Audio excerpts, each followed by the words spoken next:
بسم الله الرحمن الرحيم، والصلاة والسلام على أشرف الأنبياء والمرسلين. إلى جماهير المملكة العربية السعودية عامة، وعلى وجه الخصوص جماهير نادي الهلال وجماهير الزعيم، أتمنى من الجميع أن يكون حاضر يوم الأربعاء يوم 26، لأنه عندنا اللقاء الأول في بطولة كأس آسيا، البطولة العزيزة على قلوب الهلاليين وزعيم هذه البطولة ب6 بطولات.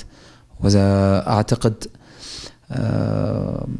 يعني لاعبين نادي الهلال بحضوركم سيكون عندهم كلمة كبيرة، كما عودتونا في المباريات بحضوركم ومؤازرتكم لهم.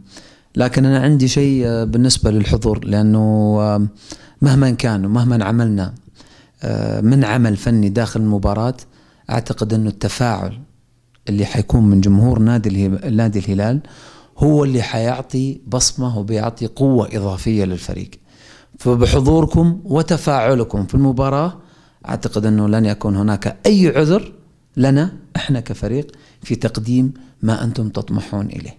الحمد لله والصلاة والسلام على رسول الله وآله وصحبه أجمعين. رجعنا إلى لذة المباريات، مبطين عنها. نقول لكم يا شباب لا تخذلوا فريقكم. الملعب هذا يجب أن يكون ممتلئ من جميع النواحي، 75,000 بإذن الله. حتى لو جاني فرصة أكون معكم في الدرجة الثانية، بس عاد التذكرة ما أدري بلاش ولا ب10 ريال. أنا بيقويكم الله ويحفظكم الله. ترى أنتم اللاعب 12 للفريق، أو اللاعب الأول كذلك.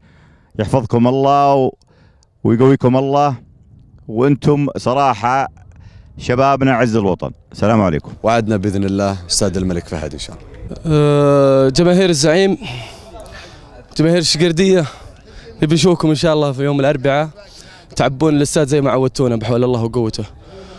شقردوا في المدرجات وبنشقرد لكم في الملعب ان شاء الله.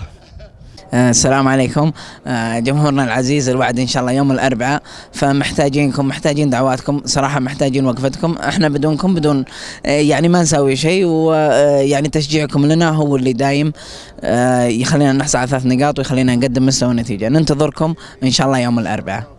الوعد في الملعب. الوعد في الملعب. الوعد في الملعب. سالم حبيبي، ايش الرساله اللي توجهها للجماهير الهلاليه؟ بسم الله الرحمن الرحيم، حيك اخوي سعود، اتحمد لك على السلامه، واتمنى يعني انكم تعذرونا في اول مباراه لنا في الاسيويه، واتمنى ان شاء الله الملعب يكون يمتلئ. يعطيك العافيه حبيبي. السلام عليكم. الوعد الملعب.